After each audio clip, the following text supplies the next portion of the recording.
Hello, everybody. It is August 30th, 2025, here in the United States of America. Took a few days off. Been working a lot of hours in my day job. It's a busy season, so I need a few days off to rest and recuperate, but I'm back. Tonight's video, I'm going to keep it short and quick. I wanted to talk about the predicament that Western politicians across the board, especially the more left-leaning liberal ones, kind of find themselves in now due to using the college activist class as their foot soldiers, using them as their voting base, switching over from, I'd say, like the more traditional working class of the United States, France, of Germany, and the UK, and abandoning them in favor of this mobilized young activist class. Now, politicians in democratic countries know that it's the youth that end up eventually changing the direction of the culture. It might take a while, it might happen, over the course of decades, but eventually, it's the youth that becomes the main pushers of public policy. And what happened, I think, in Western countries, and I can definitely speak for this in the United States, is once democratic politicians realize that, okay, the things that are going to be very popular amongst the college-age youth, like amongst the activist class, are like certain social positions on marriage, positions on immigration, police reform, up to including abolishing police, so like social activism and things like that. Like that's what they really hedge their bets to. Like, okay, this is what the young kids believe. Let's take advantage of this. Let's use these people to mobilize a good dependent voter base, and then we'll use them to get us into power. Because while many of these politicians are ideological, at the end of the day, they care about power, and they're cowards. So this worked for a time being. Many Western countries took a hard slant to the left, so to speak, away from more traditional society, and something that was like perpetual activism. Like everything had to be a social issue. There was always progress to be made on social issues, on economic issues, on equality, and things of that sort. To the point now where the United States ended up with almost wide open borders for 4 years. Hundreds of thousands of people came in. We actually got rid of or majorly scaled back police departments in major cities that already had severe crime problems to cater to this activist class, because this was the future. And lo and behold, these policies were actually extremely destructive. They were very unpopular very quickly. People wanted law and order. People wanted safety. People wanted a societal cohesion.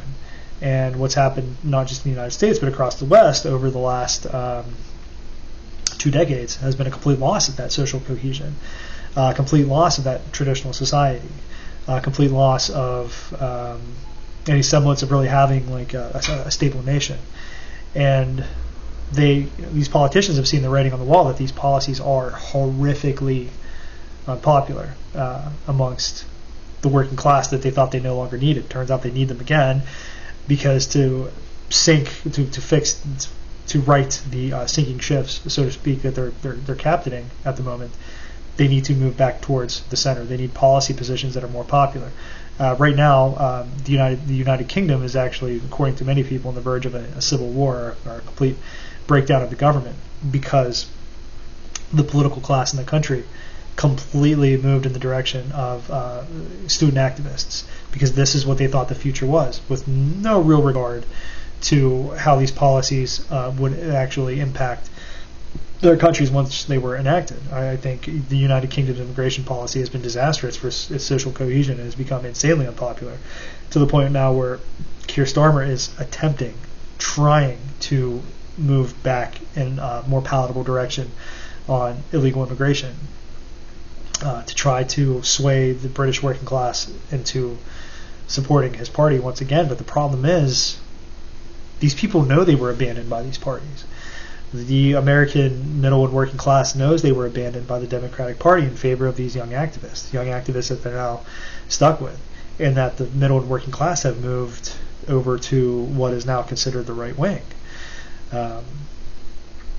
And while many right-wing politicians aren't very popular either, the politicians themselves might not be popular, but their policy positions are popular. Donald Trump, for example, might have done some things lately that have hurt his popularity, but at the end of the day, when put up against somebody like Gavin Newsom, hypothetically in the future, I think people would be much more comfortable voting for Trump's policies over somebody like Gavin Newsom, who his policies have become extremely unpopular in California, and has no credibility at all with the middle class and the more right-leaning conservative part of the country. So he's completely dependent on that activist left-wing vote, even though he knows that those those positions at the end of the day, if they became public policy, would eventually backfire on him and he'd be forced to backtrack. And again, like I've mentioned too, this has happened across the Western world over the last 2 decades, and much of the Western world has been left destabilized with very unhappy, disgruntled segments of their population now, not in open revolt, but definitely pushing in that direction. More so in the United Kingdom now. The United States kind of had its anti-woke revolution, so to speak, with the re-election of Donald Trump in the last political cycle, and that was a clear repudiation of democratic policies in regards to social issues and borders and whatnot. It's why the AfD in Germany is becoming extremely popular, because, again, like many of these policy positions that are being held by these public figures, because they thought they could count on the activist class, are now coming back to hurt them. They're causing real problems in their country and concern amongst more, less politically active and citizens. The problem is with this political class, this activist class that came out of college, their entire existence is defined by political activism. It's their entire personality. It's the reason they get out of bed in the morning. Everything is a cause. Everything is something they have to fight for, no matter what. And they don't really care about pragmatic governing. They care about revolution.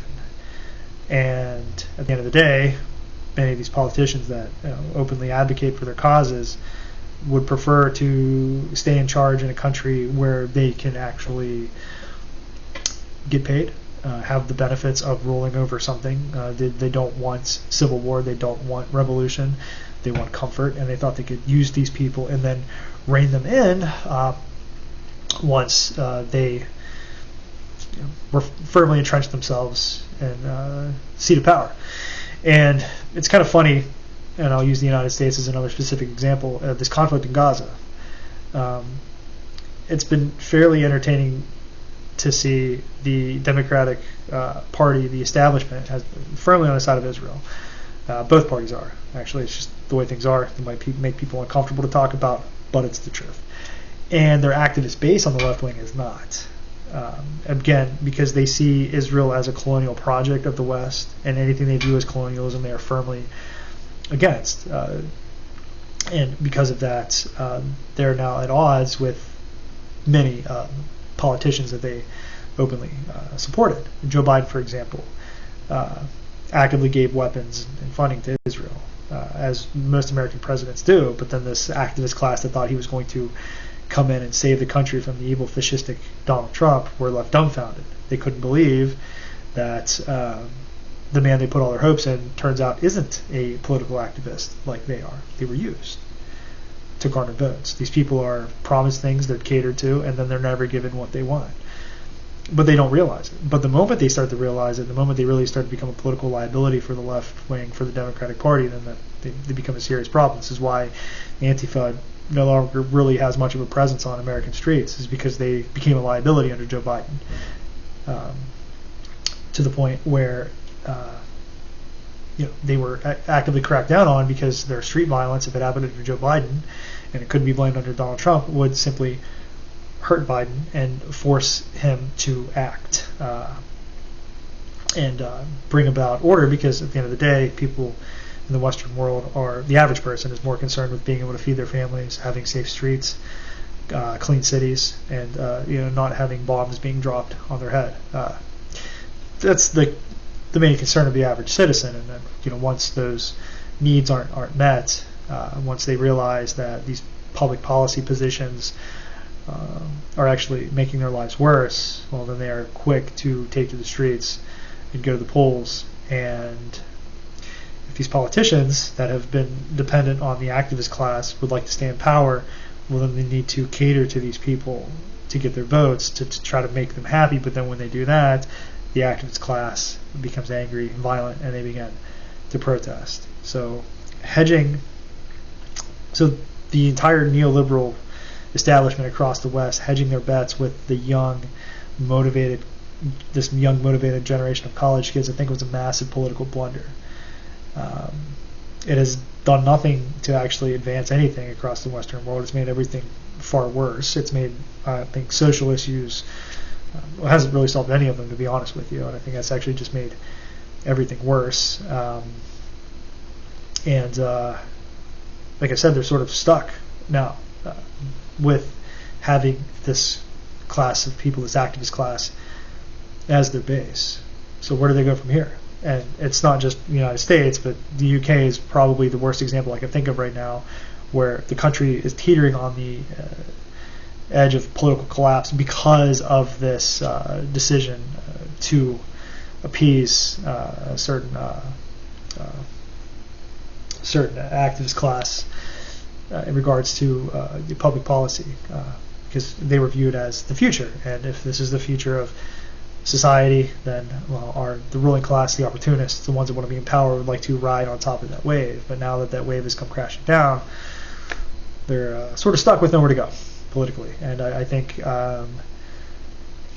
somebody like Gavin Newsom, for example, has no hope of winning the presidency because he hedged his bets with these people in California, and it has made him insanely unappealing to anybody in the middle. Any I'd say like real progressive, any libertarian, any conservative person wouldn't touch that man with a 10-foot pole. But that's his own fault. But anyways, that's all I wanted to talk about in this video tonight.